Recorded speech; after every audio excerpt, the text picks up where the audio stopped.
So welcome students to the class with the part of the second part of your chapter combustion and flame.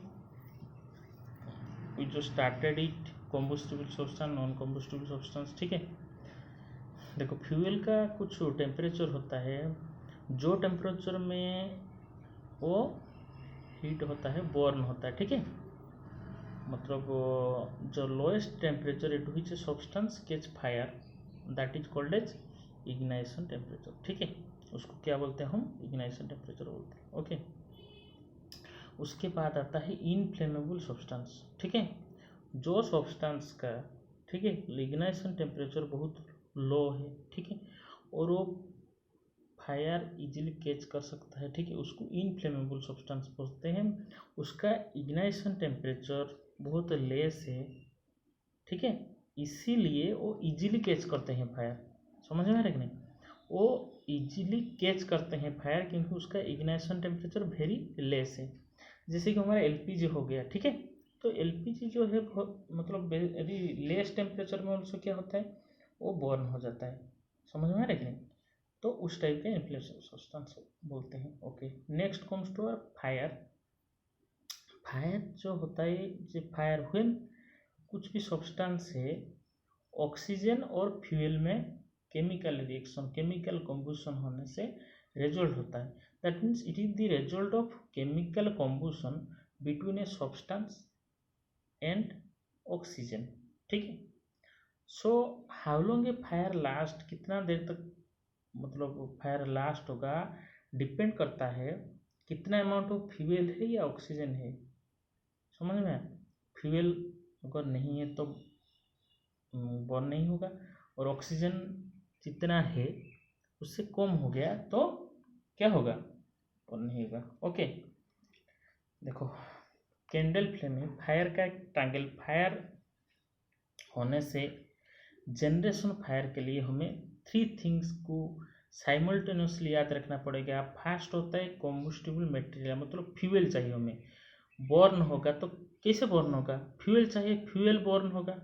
Number 1 point. Second, एक heat source चाहिए. ठीक है, heat source क्यों चाहिए ना? It will increase the temperature of the fuel to its ignition temperature. मतलब क्या करेगा? उसका इग्नाइशन टेम्परेचर तक उसको इंक्रीज करेगा क्योंकि बर्न होने के लिए फ्यूल है तो बर्न नहीं होगा, टेम्परेचर नहीं है. सोच लीजिए हमारा वुड है उसमें पानी है मतलब वेट है तो ड्राई वुड नहीं, फ्यूल है लेकिन ड्राई नहीं है, कैसे होगा फिर? समझ में आ रहा है कि नहीं? तो इसलिए क्या चाहिए? ड्राई चाहिए. मतलब एक टेम्परेचर सोर्स उसको मिलेगा जो क्या करेगा, उसका काम होगा इंक्रीज करेगा. समझ में आ रहा है?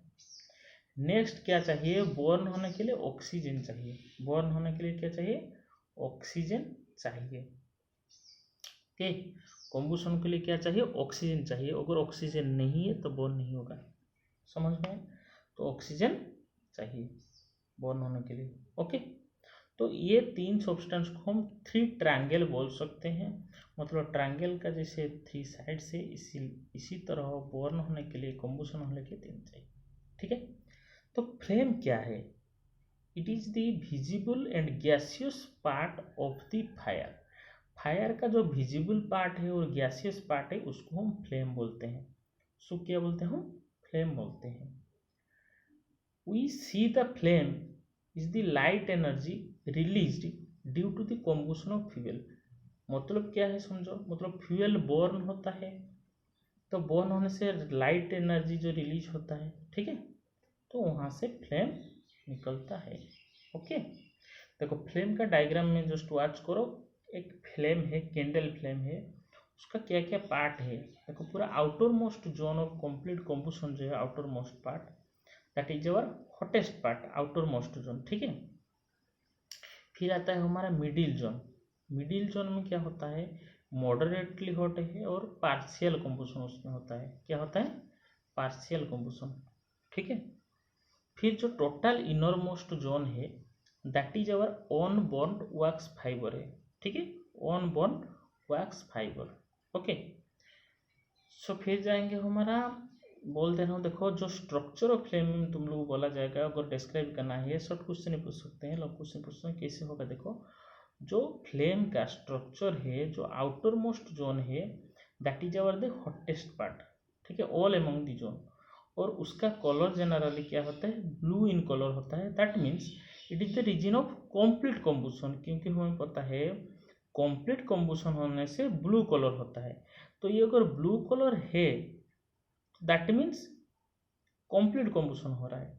तो कंप्लीट कम्बुशन होने के कारण ये ब्लू कलर है, समझ रहे हैं ना, कंप्लीट कम्बुशन होने के कारण ये ब्लू कलर है, ठीक है। ओके, इट इज दी जो नॉन लुमिनस पार्ट, ठीक है, non luminous part of the flame. Then comes to our middle zone. Okay, middle zone है, इट इज मॉडरेटली हॉट है, और उसका कलर क्या होता है, येलो कलर होता है। यहाँ पर क्या होता है, पार्शियल कम्बुशन होता है, ठीक है, कंप्लीट कम्बुशन नहीं होता है, पार्शियल कम्बुशन होता है।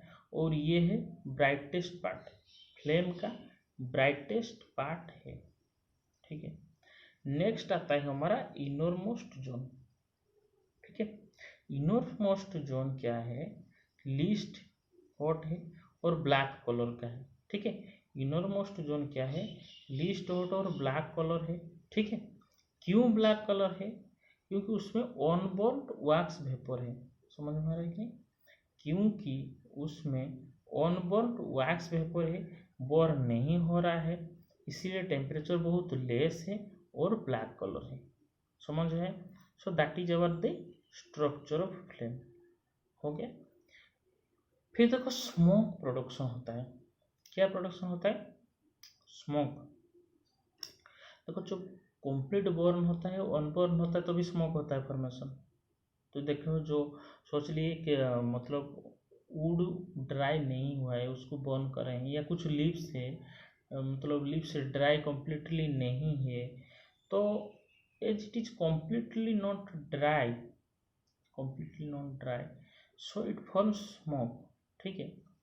ये जो example of solid unburnt particles है, एयर में डिस्पर्स हुआ है, ठीक है। सो एयर में डिस्पर्स हुआ है, दैट इज अवर स्मोक। और जो ब्लैक कलर का है, ब्लैक कलर का स्मोक है, ब्लैक कलर क्यों है ना, उसमें ऑनबर्न कार्बन पार्टिकल्स है, क्या है, unburnt carbon particles, due to the presence of unburnt carbon particles, due to the presence of unburnt carbon particles, these are black colour, ठीक है। क्योंकि अगर बर्न नहीं होगा तो ब्लैक कलर होगा। याद रखना कि अगर कंप्लीट बर्न है तो ब्लू कलर है, और पार्शियल है तो येलो कलर है, टोटली अनबर्न है तो ब्लैक कलर है। तो स्मोक फॉर्मेशन हो रहा है, मतलब बर्न नहीं हो रहा है कंप्लीटली, तो ब्लैक कलर होगा, ये सुनो। So it is black colour होता है, क्लियर। देन देखो कम्बुशन का टाइप क्या है, type of combustion in which heat and light are released in a very short span of time, उसको बोलते हैं हम रैपिड कम्बुशन, ठीक है। इन विच हीट और लाइट प्रोडक्शन होता है, very short span of time के लिए होता है, उसको हम क्या बोलते हैं, रैपिड कम्बुशन बोलते हैं, मतलब वेरी फास्ट होता है रैपिड कम्बुशन, ठीक है। दैट इज एलपीजी बर्न होता है, ठीक है, that is our rapid combustion, okay. और जो कम्बुशन में अपने आप से, ठीक है, अपने आप से क्या होता है, कम्बुशन में क्या होता है, अपने आप से फायर कैच करता है, ठीक है। जैसे कि फॉरेस्ट फायर है, अपने आप से फायर कैच करता है, ठीक है। तो उस टाइप में बोलते हैं spontaneous, automatically by of your own. हम फॉरेस्ट फायर कोई जाके लगाता है, फिर नहीं लगाता, वो ऑटोमेटिकली क्रिएट होता है, समझ में नहीं। तो उस टाइप को बोलते हैं हम स्पॉन्टानियस कम्बुशन, स्पॉन्टानियस कम्बुशन, ओके। देखो जो मैचस्टिक है उसका मेन कंपोनेंट क्या है, रेड फॉस्फोरस है, वो व्हाइट फॉस्फोरस को चेंज हो जाता है ऑन हीटिंग। अगर उसको हीट करेंगे तो उसको कन्वर्ट हो जाएगा किसमें, व्हाइट फॉस्फोरस में। ठीक है, जो व्हाइट फॉस्फोरस क्या होता है, इग्नाइट होता है। ठीक है, व्हाइट फॉस्फोरस इग्नाइट होता है increasing the temperature of the wooden stem, हाँ, टू द इग्नाइशन पॉइंट। ठीक है, तो जो व्हाइट फॉस्फोरस जो हम रब करते हैं उस टाइम में क्या होता है, व्हाइट फॉस्फोरस इग्नाइट करता है और जो वुडन स्टेम है, ठीक है, मैच स्टिक के बारे में बोल रहा हूँ। मैच स्टिक में देखो, मैच स्टिक जो हम रब करते हैं उसमें व्हाइट फॉस्फोरस में कन्वर्ट होता है, red phosphorus to white phosphorus, और व्हाइट फॉस्फोरस इग्नाइट होता है। व्हाइट फॉस्फोरस इग्नाइट होके क्या करता है, जो वुडन स्टेम है उसका टेम्परेचर इंक्रीज करता है और इग्नाइशन पॉइंट में पहुंचता है। इट रीच द इग्नाइशन पॉइंट है और मैचस्टिक बर्न होना स्टार्ट होता है। ठीक है, मैचस्टिक स्टार्ट्स बर्निंग। ओके, ये हमारा फॉर्मूला। तो फिर हम अगर कुछ भी फायर हो गया, we don't want fire, suppose घर में आग लग गया तो उसको एक्सटिंग्विश करेंगे। फैक्ट्री में लग गया, जहाँ पर भी लग गया तो वहाँ पर क्या करेंगे, फायर एक्सटिंग्विशर में हम क्या करेंगे, चाहिए उसको आग बुझाने के लिए। देखिए उसको how it is control, fire control. So fire कैसे कंट्रोल करेंगे, उसका कॉन्सेप्ट क्या है। जैसे कि फायर कैसे लगता है पहले बताना पड़ेगा। जैसे कि फ्यूल है, ऑक्सीजन है, इग्निशन टेम्परेचर है, लोअर है, तो इसको अगर कंट्रोल करेंगे तो फायर ऑटोमेटिकली कंट्रोल हो जाएगा। हम उसका इग्निशन टेम्परेचर लेस कर सकते हैं, या जो फ्यूल है उसको रिमूव कर सकते हैं, या जो ऑक्सीजन सप्लाई हो रहा है उसका सप्लाई बंद करेंगे या प्रिवेंट करेंगे। Oxygen will not contact with the fuel. तो ये कॉन्सेप्ट है, तो इस कॉन्सेप्ट के ऊपर फायर एक्सटिंग्विशर काम करता है। ठीक है, देखो fire extinguisher is used by the fire brigade में। फायर ब्रिगेडर क्या करता है, कंट्रोल फायर कंट्रोल करने के लिए फायर एक्सटिंग्विशर यूज करता है। और जो फायर एक्सटिंग्विशर है, ठीक है, उसका काम क्या है ना, it cut off the supply of oxygen, oxygen का सप्लाई को कट करता है। और क्या करता है, इग्नाइशन तो जो टेम्परेचर है, टेम्परेचर को लो आनता है। जो फ्यूल का इग्नाइशन टेम्परेचर और फ्यूल का जितना भी टेम्परेचर है उसको लो लाता है। तो अगर टेम्परेचर इग्नाइशन टेम्परेचर नहीं पहुंचा है, टेम्परेचर लो हो गया तो बर्न नहीं होगा, ये सब ना। तो उसी तरह का like this it control the fire, it control the fire extinguisher. उसी से आता है हमारा कैलोरीफिक वैल्यू। ठीक है, कैलोरीफिक वैल्यू देखते हैं। फर्स्ट देखते हैं आइडियल फ्यूल क्या है। आइडियल फ्यूल ये है जो फ्यूल चीप है, मतलब ज़्यादा कॉस्टली नहीं है और इजीली मिलता है। ठीक है, मतलब जैसे कि फ्यूल है, मतलब चीप है लेकिन मिलता ही नहीं, तो क्या फ़ायदा हमें आइडियल फ्यूल बोल के उसको। तो किसको हम बोलेंगे ideal fuel, when a fuel will be ideal fuel.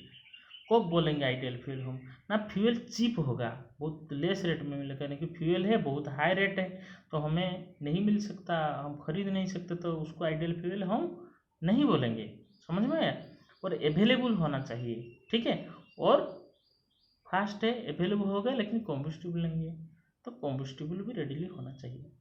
और उसका कैलोरीफिक वैल्यू ज़्यादा होना चाहिए। ठीक है, कैलोरीफिक वैल्यू ज़्यादा होगा। कैलोरीफिक वैल्यू हम बोलेंगे अभी क्या है कैलोरीफिक वैल्यू। ओके, और उसमें जो बर्न करने के बाद कुछ भी हार्मफुल गैस, ठीक है, हार्मफुल गैस प्रोड्यूस नहीं होगा। जो हार्मफुल गैस एनवायरनमेंट को पोल्यूशन करेगा वो गैसेस जैसे प्रोड्यूस नहीं होगा। ठीक है, तो उसी टाइप का है आइडियल फ्यूल का क्वालिटी है। तो ये सब होने से हम एक फ्यूल को आइडियल फ्यूल बोल सकते हैं। ठीक है, एक फ्यूल को हम आइडियल फ्यूल बोल सकते हैं। ठीक है, तो फिर आते हैं हम, ठीक है, कैलोरीफिक वैल्यू क्या है। देखो कैलोरीफिक वैल्यू क्या है, जो एक फ्यूल है, ठीक है, 1 kg का हम फ्यूल लेंगे, ठीक है, उसका कंप्लीट कम्बुशन होगा। कंप्लीट कम्बुशन होने के बाद जितना एनर्जी प्रोड्यूस होगा, ठीक है, उसको हम क्या बोलते हैं, कैलोरीफिक वैल्यू। और जनरली कैलोरीफिक वैल्यू मेजर किया जाता है 1 kg ऑफ फ्यूल तो उसका यूनिट क्या होगा, किलो जूल पर केजी। ठीक है, तो कैलोरीफिक वैल्यू का यूनिट क्या है, किलो जूल पर केजी। ठीक है, क्या है, kilojoule per KG. Okay, so efficiency है that portion of energy release by fuel combustion process which is converted into useful work. तो उसका इफिशियंसी कितना होगा ना, जितना फ्यूल एनर्जी रिलीज होगा, जो एनर्जी यूजफुल वर्क में आ सकता है। अगर यूजफुल वर्क एनर्जी मिल रहा है लेकिन यूजफुल वर्क नहीं हो रहा है तो उसका एनर्जी का फायदा क्या है। तो यूजफुल वर्क होना चाहिए, जो एनर्जी प्रोडक्शन होने के बाद यूजफुल वर्क होना चाहिए। ठीक है, यूजफुल वर्क होना चाहिए।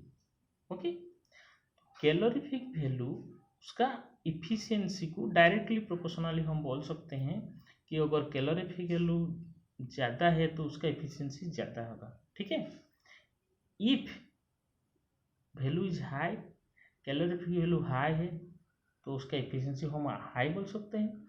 अगर कैलोरीफिक वैल्यू लेस है दैट मीन्स उसका इफिशियंसी लेस। ठीक है, ओके, तो उसी टाइप का हम बोलेंगे जैसे कि हमारा पॉल्यूशन होता है, बर्निंग फ्यूल बर्न होने से पॉल्यूशन होता है। क्या क्या पॉल्यूशन होता है जैसे कि वुड बर्न करेंगे, कोल बर्न करेंगे, पेट्रोलियम बर्न करेंगे, इसमें सब क्या होगा, ऑनबोर्न कार्बन पार्टिकल्स। ठीक है, एयर में आएगा। ठीक है, तो वो क्या करता है, रेस्पिरेटरी प्रॉब्लम क्रिएट करता है, इसको जैसे आवर रेस्पिरेटरी प्रॉब्लम, क्योंकि हमें पता है हम जो भी gas it will take it will go to our through our nose, it will go to the respiratory system, so obviously it will cause respiratory problem. क्यों रेस्पिरेटरी प्रॉब्लम, समझ में आया कि नहीं। ओके, इनकम्प्लीट कम्बशन अगर होगा, incomplete combustion fuel, तो उसमें पॉइजनस गैसेस जैसे कार्बन मोनोऑक्साइड रिलीज होगा। ठीक है, और बर्निंग फ्यूल बर्निंग, ठीक है, होने से, ठीक है, रिलीज होगा कार्बन डाइऑक्साइड एनवायरनमेंट को, it will cause global warming. क्या कॉज करेगा, ग्लोबल वार्मिंग होगा उसमें से। ओके, ठीक है, वहाँ से हम नेक्स्ट पढ़ेंगे ऑनबोर्न कार्बन पार्टिकल से हम नेक्स्ट क्लास में पढ़ेंगे। तब तक के लिए आप लोग क्या कीजिए, हमारा नोट बनिए, उसको रिवीजन कीजिए, बार बार वीडियो को देखिए, रिवीजन कीजिए, नोट बनाइए। ठीक है, अगर कुछ भी डाउट है अगर आप चैट बॉक्स में लिखिए, मैं उसका ज़रूर रिप्लाई दूंगा। कुछ भी डाउट है I will clarify it. Okay, और जो जो सब्सक्राइब नहीं किए लाइक शेयर और सब्सक्राइब करते रहिए इसी तरह वीडियो बनाने के लिए। Thank you all.